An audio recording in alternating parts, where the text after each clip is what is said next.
mu majyepfo mwumve ubu butumwa y'u Burundi, mu buraruko, mu buseruko, mu bumanuko no mu gihugu hagati. Ubu ni ubutumwa bureba abarundi bwihutirwa muri uku kwa mbere, bwihutirwa irijase express ponctuel. Sinzi uko nabivuga koko nabonye hedikota y'ijuru ya Force One y'ijuru, igisoda cy'ijuru kimika perezida, kinimura perezida. Nakubwiye ko nabyifatiye mu minwe mbihindura ibyanjye. Buno rero ku murango mu ijoro impanuka ibaye mu mateka no mu buzima bwanjye. Ni ubwa mbere mbonye impanuka Igitega ku mugore wa perezida. Impanuka ica abantu amaboko, ica abantu amaguru. Impanuka isyonyora umutwe. Impanuka isyonyora abantu. Ngo impanuka y'imodoka siyo mpanuka gusa, no gupfa udafite Yesu iyo nayo ni impanuka. Bamwe bavuga isanganya, abandi bakavuga icyago, abandi bakavuga impanuka, abandi bakavuga agisida. Donc uko mu rurimi bivanye n'agace, bivanye n'agasozi cyane igihugu, uko babivuga mu rurimi rwabo. Ariko iyi mpanuka mu busanzwe ni impanuka ibibaye bitewe no kurangara k'umushoferi. Ntabwo ari impanuka ibibaye ku mpamvu z'imodoka cyangwa z'indege cyangwa z'ipikipiki cyangwa n'ikindi kintu icyo ari cyo cyose, n'amato, ikintu gishaka gukora. Ntabwo iyi mpanuka ni uburangare bw'umushoferi. Kumva ngo perezida arapfuye ngo aguye mu mpanuka. Abashoferi batwara perezida tuzi ko batiga amashuri yo gutwara nk'ayo twe twiga. Bariga bakongera bakiga. N'abapolisi ntibiga nk'uko twe twiga babatwara. Donc abatwara ibinyabiziga bya leta ndetse n'ibinyamitende, amapikipiki. Abo bantu bafite experience, bafite ubuzima ku rwego rwo hejuru. Rero hano ndavuga ibyo kwimika no kwimura, ariko tugaruka kw'iyi mpanuka. Uwiteka atabare. Mu busanzwe abategetsi bagira marayika murinzi, abayobozi bagira special force y'ijuru ibacungira. Kubera iki isanganya nk'izi ziba kugeza ubwo ahabapfuye hatarabimenya, kandi Imana igumye imuburira. Rero mu Burundi ikintu kigaragaye n'ikigiye kuba ni impanuka, kuko ibi bintu bitunguye abantu benshi. Iyi mpanuka itunguye abantu benshi, ntibayiziga, ntibayibona, kuko bari nka ya nkongo iri mu kigori, nka ya nkongo iri mu mashaza, nka rwa runyo rwageze mu mucungwe.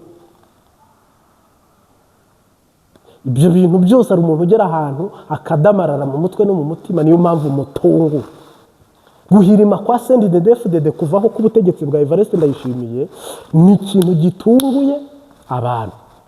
Noneho abasenga ntikibatunguye, aberekwa, abahishurirwa, abagira amabanga, abagirana ubumwe na Kristo, ntabwo ibyo bishobora kubatungura. Oya, bo barabizi mu kuri kwabo. Sasa ubutumwa nzanye bwihutirwa rero bwagakura. Turi mu kwezi kwa mbere itariki 2. Ukwezi duhagaze nk'igisoda cy'ijuru, duhagaze nk'abahagarikiwe mu ngo asifiwe, duhagaze duhagaze mu buryo budasanzwe. Twiteguye kumva icyo amatangazo agiye kunyura aha n'ibwoko ki. Amatangazo agiye gucicikana n'aya. Radio zigiye kuvuga iki, televiziyo zigiye kuvuga iki, amatelefone, WhatsApp, imbuga nkoranyambaga, Facebook, ubu bagiye kuvuga iki. Harimo abantu rero ntabwo hano mpanurana inzigo, ntacyo upfa na neva, nta n'uwo tugira icyo dupfa, ariko mureke noneho tuvugishwe. Twageze muri wa mwaka w'ibisubizo. express, urgence, ponctuel. Uku kwa mbere abarundi bategereje iki? Ukwa kabiri bategereje iki? Nuza kwitegereza express, urgence, Imana ije kwimura. Nta nubwo ibi bisimba ifata ngo nuko bamenyesha ubungeze mu butumwa bw'amatangazo, abagomba gupfa, abagomba gukira, ab'Imana iri buduze, abiri bumanure. Ngeze mu butumwa bw'amatangazo koko byamaze kugera aho bigeze mu mubiri, bivuye mu mwuka bigeze hehe? Mu mubiri. Kandi mu bintu navuga bikomeye cyane bihambaye no kwimura Evariste Ndayishimiye no kwimika Dawidi. Nicyo abarundi bose bari kwizega, niho abarundi bose bahanze amaso ngo biragenda gute, birakorwa gute. Ndakanguka sange birarangiye, ndabyuka sange byaheze, cyangwa ndajya kuryama birimo nkanguke birangiye. Nagira ngo nkumenyeshe ko gendi general Prophete Martin biri mu minwe, biri mu ishingano, hedikota y'ijuru, ya Force One y'ijuru, ikisoda kihambaye cy'ijuru, mu buhinga bwacyo no mu bushobozi bwacyo. Ikisoda cyarananiwe cy'u Burundi, igipolisi kirananirwa, kudete n'imyigaragambyo irananirwa. Umviriza neza, itajwe indimi, ititiranya amazina, itabeshya. Nanjye sinje guhanura, nawe ngo ndi mu matangazo y'ubuhanuzi yo kukumenyesha ibigiye kuba no kukubwira ngo ibimenyetso byaraheze, ahubwo ni bigomba kuba. Bigira bigende neza, bigira bigende neza. No kuvuga ngo uwo bari bahetse agiye kwigenza, uwo bari bahetse nibyo agiye kwigenza, uwo bari bahetse agiye kwigenza. Barundi bategereje isezerano, bajya mu mazi barahunga, bandi barapfa, barwana mu mubiri, barwana mu mwuka, barahaguruka bamwe muri siyase, amahanga arahaguruka. Ariko Imana kumwe yavuze ngo iyo nkinze ntawe ukingura, niyo nkinguye ntawe ukinga. Navuga ngo iri jambo ryasohoye ku Barundi. Mugabo rero ititiranya amazina idahenda, mu bushobozi bwayo hari ibintu ikoze mu kanya nk'ako guhumba. Evariste Ndayishimiye iramukuje,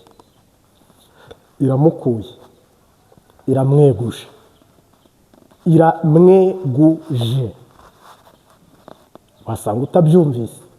Nakubwiye ko ari itangazo, ubu twe turareretse, turimo turabireba kandi turi kubikurikirana 5 kuri 5. Iyo umuntu yifata ikintu mu minwe, iyo gishyize mu nshingano zawe gihinduka icyawe. Nta muntu n'umwe w'umujenerali batuma misiyo ngo yiruke uruhenu.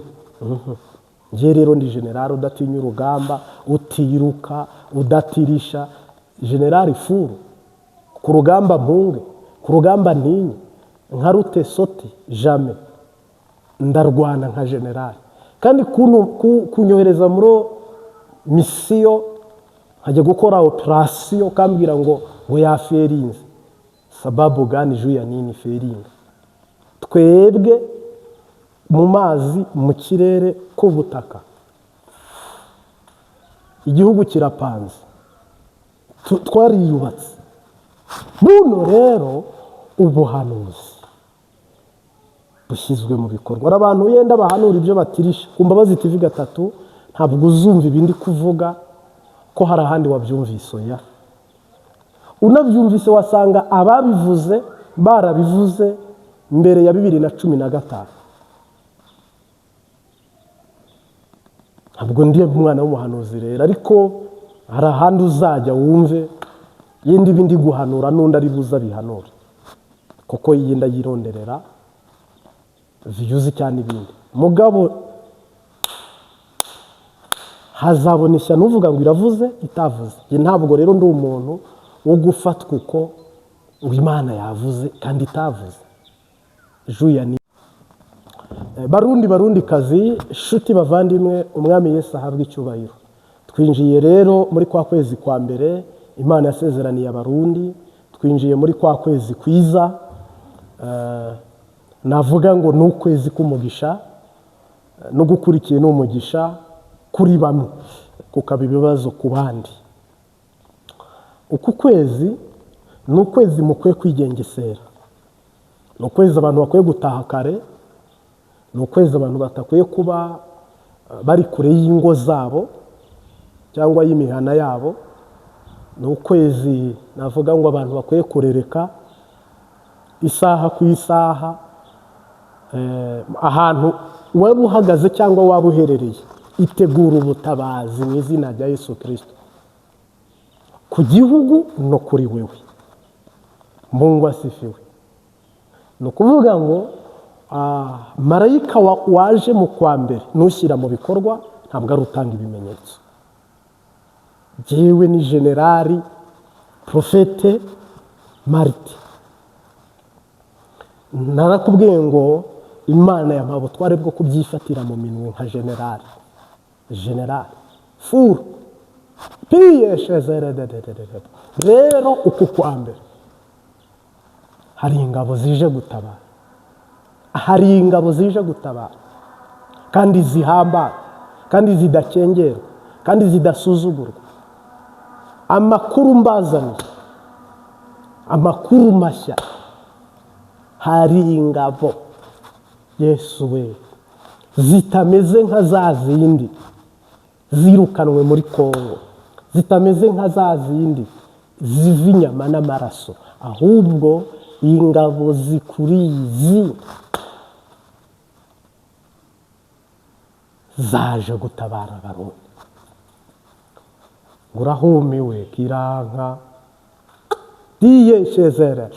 Ni ukuvuga ngo buno tuvugana turi mu kwa mbere, abantu bategerejemo igisubizo, abantu bategerejemo ubutabazi, abantu bategerejemo agakiza, abantu bategerejemo ubuyobozi bushya. Haleluya. Rero buno turareretse. Reka kusamaza hari icyo nirerekeye, reka kusamaza hari icyo nirerekeye, reka kusamaza hari icyo nirerekeye, reka kusamaza hari icyo nirerekeye. Buno tuvugana ntagire umuntu ugusamaza imbere y'ishobora byose. Hejuru nta yindi mana, no munsi nta yindi mana, n'impande nta yindi uretse Data wa Aburahamu na Isake na Yakobo. Buno rero ndayumva imirindi yo gutabarwa, ndayumva imirindi y'ubutabazi. aje gutabara, humura dore uratabawe. Ndayumva imirindi y'ubutabazi. Ni ukuvuga ngo Barundi muratabawe. Politike irarangiye, diplomasi zirarangiye, ibijyanye no kwigwanirira birarangiye. Ahubwo noneho uwiguze igihugu akamena amaraso nawe araserutse. Bose babireba tuzashima Imana. Bose babireba icyubahiro cyayo tukiyiheba kureba. Reka mbwire abaremye isoko n'abazarirema ejo, babwire ngo hari n'ubundi bukwe, hari n'ibindi mugiye kurema byitwa ibigiye kuba. Amatwi yawe ubuyoza, hari ibintu ugiye kumva. Amaso yawe wihumure, hari ibintu ugiye kureba ukanguka uvuge ngo none ngo ndarota, ngo ndikwerekwa ngo cyangwa ngo ariko Imana yari yakoresheje umuvugishwa witwa General Marite. Haleluya. Tiye boshezere. Biraheze. Kagabo gahimba kandi kataraza. Ubu noneho nakubwira ngo ibyima niko. Haleluya, haleluya, haleluya. Ubu noneho abasenze, abahanuriwe, ababibwiwe, ababyeretswe, ntabwo mugiye kongera guhanurirwa, ahubwo mugiye kubona. Mugiye kubona Imana ikinguye ibyari bikinze, ifunguye ibyari bifungiranye, kandi ishyize hasi ibyari hejuru, kandi izamuye ibyari hasi. Reka mbwire umuntu ukurikiye Imbabazi TV gatatu, iba myinshi igahimwa n'umwe. Buno tuvugana rero nka generali, makuru ufite muri Minisiteri y'Ingabo z'Ijuru ni uko ufite urufunguruzo rwa Dawidi, aruguruye kandi aranugaye. Sendi de refudede, ubu ni ukuvuga ibihebo binjiyemo ni bibi cyane, n'umwaka binjiyemo ni mubi cyane. Aba ariko badede bijanditse mu kwica, mu gusahura, mu kwiba, mu kwangiza. Umuntu abazwa ibyo yakoze, kandi umuntu yimbura ibyo yabibye, ibyo yimbura. Niba warabibye ibyizame, imbura byiza. Niba warabibye bibi, urimbura ibibi.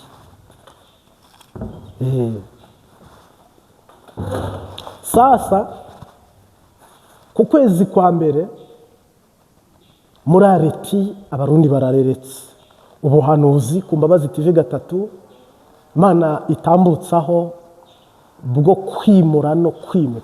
Nubwo mvuga mu byinshi, ariko ibintu bihatse cyangwa se umutwe w'ibi bintu ni ubuhanuzi bwo kwimura. Evariste Ndayishimiye n'ijambo ry'Imana twigishamo hano ni ayo majambo ko ari abiri aziramo ibindi byinshi utaharoba. Buno rero igihe kirageze kandi kirasohoye, kandi umunsi urakuze uciye ikibu. Sinzi ko icyo kirundo cyumvise. Hama rero navuga ngo mugeze mu nyishu.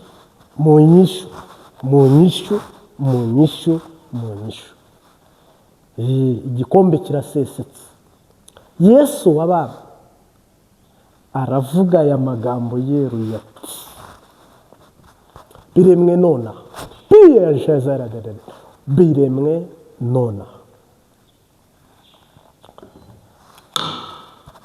Inyamiramabi zarananiwe, igisoda kirananirwa, abanyepolitike barananirwa, imyigaragambyo irananirwa, kudeta zirananirwa, amahanga arananirwa, na ba nyir'ubwite barananirwa. Ariko ngaho umwana w'umuntu amanikiye amaboko agize hore, ndururuka nkakwa. Buno rero nibwo Imana igiye kururuka igakora, kandi yivuze biraba, yategeka bigakomera. Haleluya.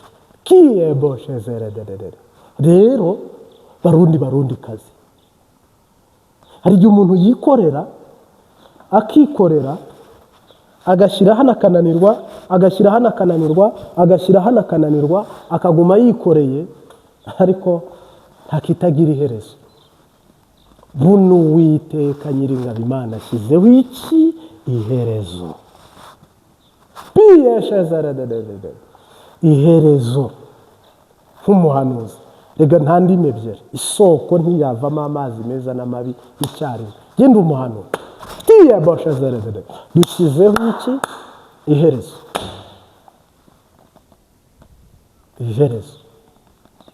Iherezo. Inkoni irarangiye rwose, cyaratuvunye ntitubaha, ibyo birahize. N'ibindi bake bajorewe, imihimbire irasara, biraheze. Hano Imana yimitse kandi turi mu kwezi kwa mbere. Uyu ni umwaka w'umugisha ku buzima bwawe, ni umwaka w'agakiza ku buzima bwawe. Mungu wasifiwe sana.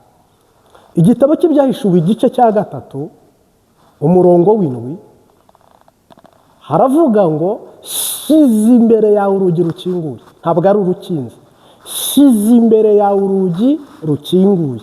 Nta muntu ushobora kurukinga, nta muntu ushobora kurukinga. Oya, uwera kandi w'ukuri ufite urufunguruzo rwa Dawidi aravuga aya magambo yeruye ati, njyewe ukinga ntibakingure, njyewe ukingura ntibakinge. Ndavugana nawe iri jambo, mvuga ko Imana ivugana nawe muri iri jambo. Shize imbere yawe urugi rukinguye. Nta murozi uzarukinga, nta rupfu ruzarukinga, nta kayizari izarukinga, nta ndwara yarukinga, nta siyase zimene yarukinga, nta si yarukinga. Shize imbere yawe urugi rukinguye. Nta muntu ushobora kurukinga. Buriya hari inzugi abantu bakinga, ariko hari n'izo badakinga. Hari inzugi abantu bakingura, hari n'izo badakingura. Haleluya. Ngo amarira azashira, bana b'Imana mwe, Yesu dukorera azatugezaho tambika. Amarira azashira, bana b'Imana mwe, Yesu dukorera azaduhozayo twarize. Shize imbere yawe urugi rukinguye. Nta muntu ushobora kurukinga. Niko Uwiteka yabwiraga Abanyayisirayeli mu gisagara cyitwa Filadelifiya. Yesu Kristo arababwira ngo nzi imirimo yawe, nzi ko wiswe umunyabyaha, ariko nzi ko utihakanye izina ryanjye. Nanjye rero uyu munsi shyize imbere yawe urugi rugize gute? Rukinguye. Uru rugi Imana ikinguye, mu Gifaransa urwumve, mu Cyongereza urwumve, mu Kiswahili urwumve, mu Kinyarwanda urwumve, no mu Kirundi urwumve. Shize imbere yawe urugi rukinguye. Imana ishimwe muri uku kwezi kwa mbere itariki ya 2. Imana idukinguriye urugi witwa 2026. Uhoraho adukinguriye urugi witwa ubuzima. Uwiteka adukinguriye urugi witwa agakiza.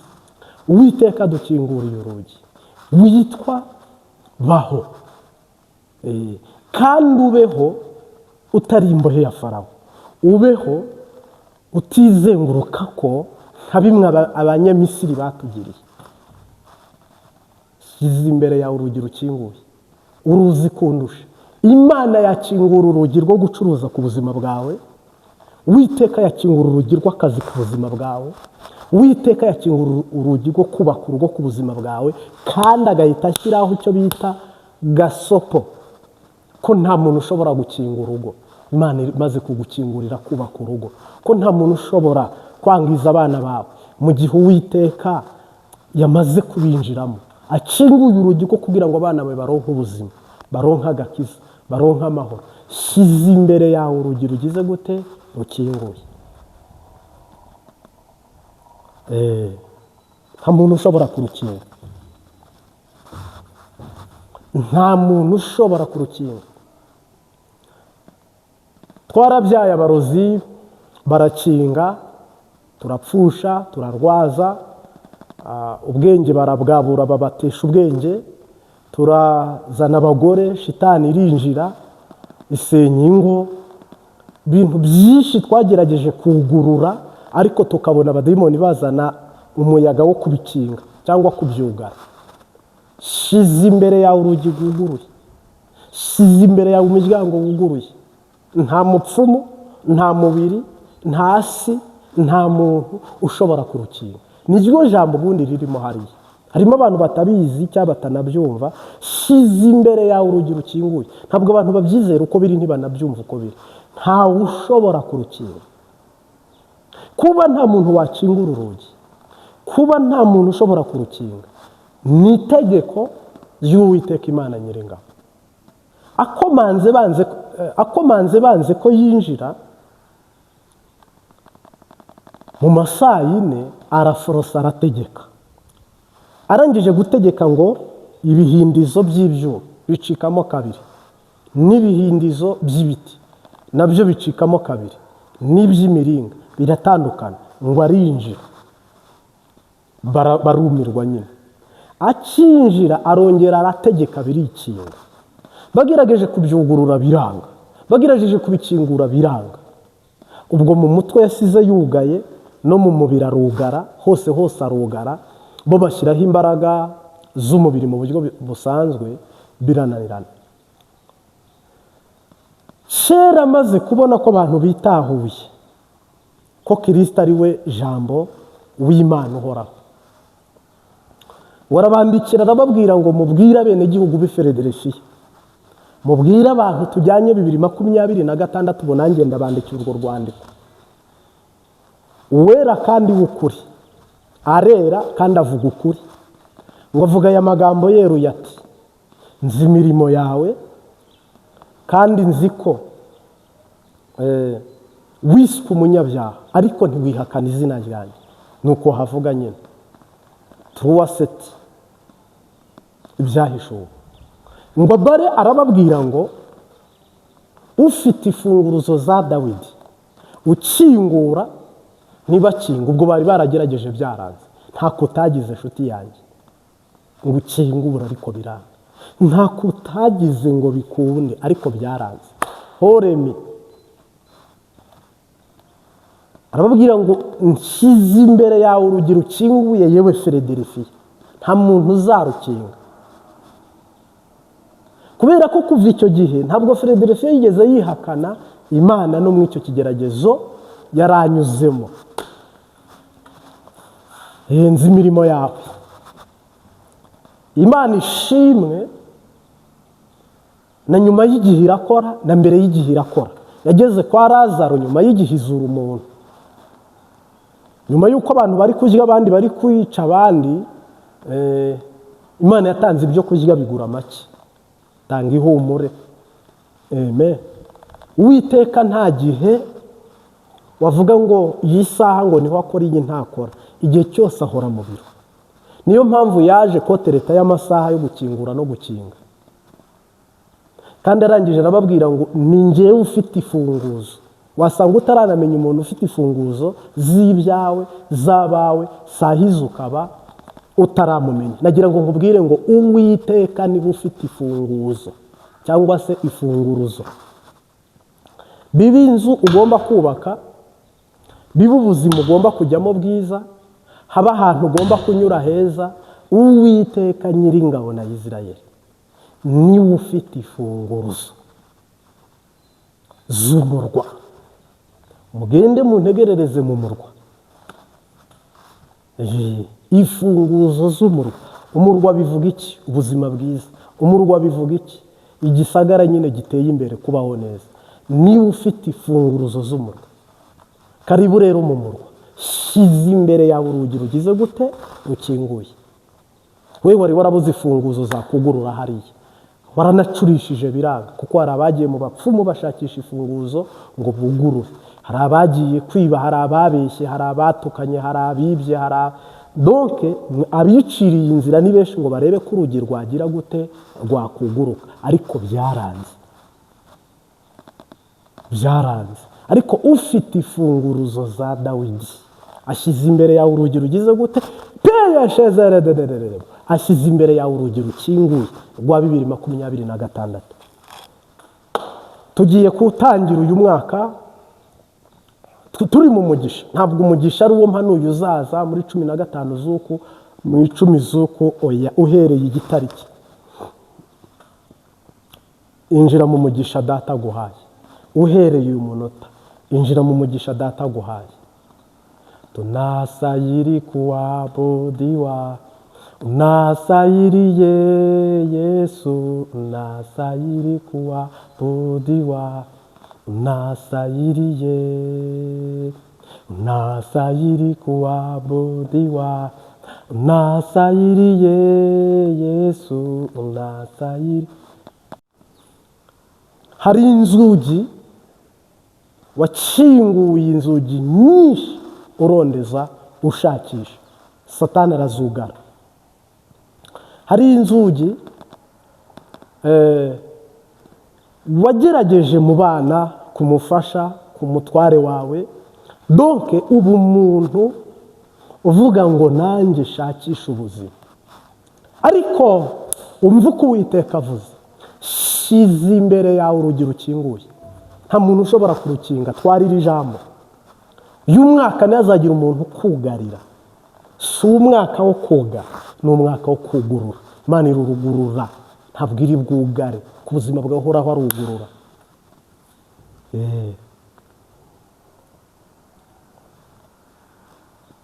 Shize imbere yawe urugi rukinguye, cyangwa se rwuguruye mu Kirundi. Niba ari ukujya i Burayi, niba ari ukuva i Burayi, niba ari amahera agomba kuza, niba ari ubutabazi, shize imbere yawe urugi rwuguruye. Ibihano wabibayemo, wararize, warakubiswe, waratotejwe, mugabo nyuma y'uko uhoraho yumvise gutaka kwawe, yumvise gusenga kwawe, yumvise amarira yawe, yumvise agahinda kawe, anasema hivi, yuguruye, amefungua mlango, amefungua mlango. Haleluya. Mwijoro shize urugi rukinguye imbere yawe, ku murango dore urugi rukinguye ku buzima bwawe. Hari igihe usanga rero byagoranye, urugi rukaba rukinze uzi ko rukinguye, rukaba rukinguye kandi uzi ko rukinze. Imana iraguha ubwenge bwo kumenya urugi rwawe, kandi nirwuguruka winjire. Kenshi na kenshi kubera ko Imana ishyiraho umugambi wo kuvuga ngo hariho urugi, iyo ibintu bikinze ntabwo ushobora kujyamo imbere. Iyo ibintu bikinguye umuntu wese arinjira. Hariya hantu Imana yari yarugaye niho yakubikiye ibyo yakubwiye byose. Hariya hantu hamaze igihe hafunze. Hariya hantu abasuma bagerageje kugurura bikanga. Hariya hantu abarozi bagerageje bikananirana, leta bikananirana. Ariko aho Uwiteka niho hafitiye ifunguzo. Ngo ufite ifunguzo z'umurwa wa Dawidi. Buriya hari ifunguzo shitani atagira, hari ifunguzo abarozi badafite, hari ifunguzo leta itagira. Shize imbere yawe urugi rukinguye. Amen. Numara kwinjira rero hano hantu Imana igukinguriye, Imana yuguruye akazi, ugiye kwinjira. Imana yuguruye ubudandaje, ugiye kwinjira. Imana yuguruye urugo, ugiye gushakwa cyangwa ugiye gushaka. Uwiteka aruguruye, ugiye kujya i Burayi cyangwa ugiye kwerekeza no mu bindi bice by'isi. Ese ubwo buntu Imana ikugiriye, amen, numara kurya ugahaga ntuzibagirwe aho Uwiteka Imana yawe yagukuye mu gihugu cya Misiri. Hari impamvu hari hakinze, hamaze igihe hakinze. Bibiliya iravuga ngo nuko Yesu ngo igihe kimwe muri iki gisagara ahanyura agenda n'amaguru. Ahanyuze agenda n'amaguru aradodora, bahindizaga ibihindizo by'ibyuma. Philadelphia yari umurwa ariko uzengurutswe n'inkike cyangwa se igipangu. Bibiliya ivuze iravuga ngo nuko ko bakinguraga mu gitondo bakanakingura saa sita no ku mugoroba, kandi abantu 1000 bakinguye mu gitondo sibo bakinguraga saa sita, sibo bakinguraga mu ijoro. Yesu ahageze ahagera kotereta y'amasaha, agera mu masaha 4. Documentaire Bibiliya ahageze mu masaha 4 barungurutse babona n'umuntu bwanwa bwarenze wambaye rugabire utari umunyacyubahiro. Ntibirirwa abasirikare cyangwa se ingabo z'ubwami ziri ku muryango, ntizirirwa zijya no gutanga ibukuru ko hari umuntu uri kurondera, ngo arakomanga rero banga ko yinjira.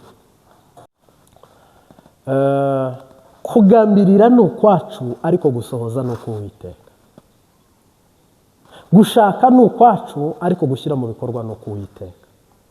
2026 ni urugi Imana ishyize imbere yawe rukinguye, ariko si ukuba uri muzima gusa, si no kuba ugiye kubona ibikorwa gusa, ahubwo no mu mwuka uzaba uri umuhizi. Ngo sife uzaba uri umuhizi. Rero iki gisagara cyitwa Philadelphia, buriya Yesu najya kubwira ujye umwumvira.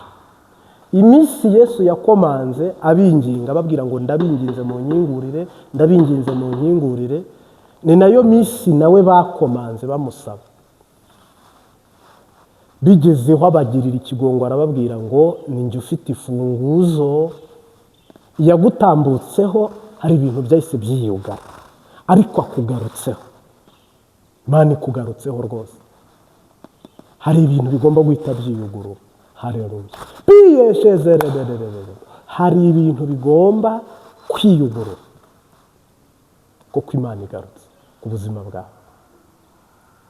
Noneho rero ababeshya, abatukana, abarwana, buriya bose bakora biriya bintu byose bisa naho bagupinga, bakurwanya, bakuburabuza, bakuzengereza, babwire ngo iba myinshi igahimwa n'umwe, mugiye kubona ko Uwiteka ari we Mana yanjye. Kandi bazabibonesha amaso yabo, babibonesha amatwi, babyumvisha amatwi yabo. Bazamenya ko ufite Imana ikomeye. Shyize imbere yawe urugi rugize gute? Rukinguye. Imana ikingurira abana bawe, Imana ikingurira umugabo wawe, ikingurira umugore wawe. Uwiteka akingurira igihugu cyawe, ahashyira urugi rukinguye. Ibintu biborotse mu izina rya Yesu Kristo abigukurireho. Ibintu bisa n'ibigoye n'ibyananiranye, Uwiteka nta funguzo adafite. Hari iby'abarozi bugaye ubona ko byaheze, ariko nagira ngo nkubwire ngo ku kwezi Yesu afite urufunguzo. Hari iby'isi yafunze irugara, ariko Kristo afite urufunguzo. Hari n'iby'umubiri wugaye, ariko Kristo afite urufunguzo. Urufunguzo. Intare yo mu muryango wa Yuda, igishyitsi cya Dawidi, ufite imfunguzo z'umurwa. Imana ishimwe. Imana ishimwe. Urufunguzo rw'ubuzima ni Kristo rufite. Urufunguzo rw'ubugingo ni Kristo rufite. Urufunguzo rw'iterambere, aho wifuza kugera Yesu abifitiye urufunguzo. Kandi ingufuri ziriho zose Yesu arazifungura. Yavuze biraba, niyategetse birakomera. Mwambiye Yesu, mwambiye, mwambiye Yesu, mwambiye, anaweza yote Yesu, mwambiye, atagushindia Yesu. Mwambiye Yesu, mwambiye, mwambiye Yesu, mwambiye, anaweza yote Yesu, mwambiye. Mwami Yesu, turagushimiye umwaka 2026 kuwugeramo si igihamana, suko shitani yabikunze cyangwa yatugiriye imbabazi, ni ubuntu tugiriye. Turagushimiye. None rero nyaguhora ku ngoma, ukingurira abantu, ugururira abantu nkuko imitima yabo iri gusaba, nkuko nabo ubwabo bari kukwambaza ku murango no mu ijoro. Hama rero uhereye ya saha itariki ya mbere yatanguriyeho, twizera tudashidikanya ko tugiye kwinjira kubw'urukundo rwawe. Haleluya. Mu isezerano muri Kanani. Nkuciriye bugufi rero nyaguhora ku ngoma, wubahwe, uninahazwe, sariyoti. Ushyize imbere yacu urugi rukinguye, ubyizera bimubera uko, kandi usaba bimubera uko. Ushatse arabona ko maze agakingurira. Ndagushimiye ibyo siyasi itakingura ku buzima bwacu, ibyo ababyeyi batakingura ku buzima bwacu, iby'igihugu kitakingura ku buzima bwacu, ibyo umuntu uwo ari wese atakingura ku buzima bwacu. Uduhereye ubuntu Papa, icyubahiro ni icyawe. Ngaho rero tugushimiye ibirangira, tukuragiza n'ibisigaye. Uyu mwaka ukurangiye ujyane n'ibyawo bibi kwa jina la Yesu Kristo. Uduhe umwaka w'umugisha mu izina ry'Umunyanazareti. amen.